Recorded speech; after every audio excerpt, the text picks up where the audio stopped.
A bill titled Workers' Choice Act of 2023 was introduced by Missouri Representative Eric Burleson on December 13, 2023. The findings stated in this bill provide that the National Labor Relations Act of 1935 provides employees with the right to have an association, otherwise known as a union.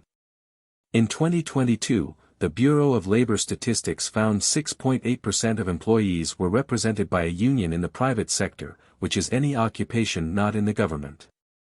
Everyone else was provided the freedom to represent themselves in employment matters. More than half of the states have laws that allow employees to be employed without being forced to pay union fees.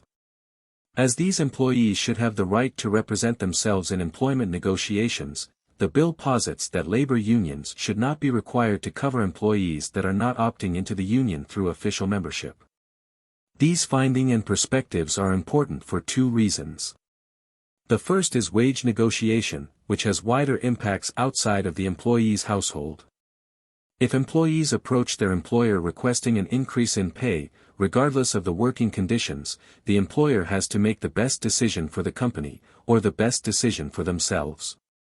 Increasing wages is a very serious consideration as this will impact the costs a company takes on while providing a good or service, leading to either increasing of prices, decreasing the quality of the product, decreasing the overall earnings of the company and therefore the shareholders, decreasing total employment since less employees means less cost, or a combination of any of these four.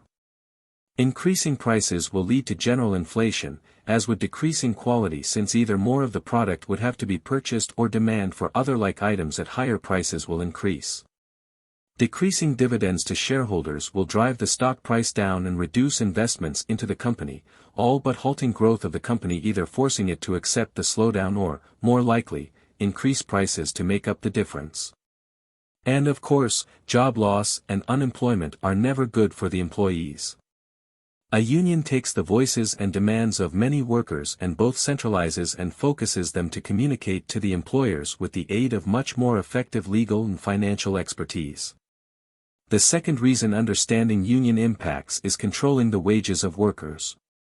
As mentioned before, rising wages will increase the price of goods and services as the businesses must make up the difference one way or another in the face of losing profit and competitive stance in the market.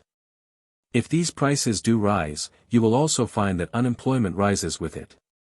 When workers cost more to hire, employers will not be as eager to hire many of them since the profit production workers provide decreases as their wages increase. Workers will also move businesses faster as other more lucrative job opportunities arise, putting an onboarding and training cost on the workforce on top of rising wages. With so much government assistance available, the more it gets used the thinner it gets spread, making it less effective unless more money, which normally comes at the taxpayer's expense, is poured into these programs. With understanding of unions and what this bill is stating about them, the actions of this bill will include the following. By striking the word "or" from United States Code 29, Section 158, the bill will require both criteria of non-membership by an employee when examining issues of discrimination, which creates an added layer of protection to all parties involved. This bill also extends Section 158 by adding at the end of subsection B, paragraph 7 more stipulations that constitute unfair labor practices on the part of these unions. These practices include providing representation to non-members, interference of non-members while they perform their own labor negotiations, and to use coercion or cause restraints on non-members to try and stop them from doing their own negotiations. The bill also changes Section 159 of Title 29 by excluding employees that pay for their own representation outside of the labor union, including non-covered states, for the ability of members to give their reasons for dissatisfaction, and allowing for representation as long as it does not interfere with outside representation paid for by an individual employee in covered states. Primary impact.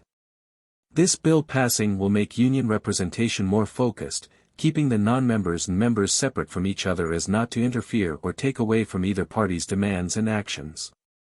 If negotiations are easier to perform for both union, employers, and non-members, the equilibrium of employment will be reached sooner and both the company and the economy can adjust. Secondary impact. More effective negotiations will likely lead to higher wages or other costly adjustments to standards of living that will be felt many ripples outside of the company walls. Tertiary impact.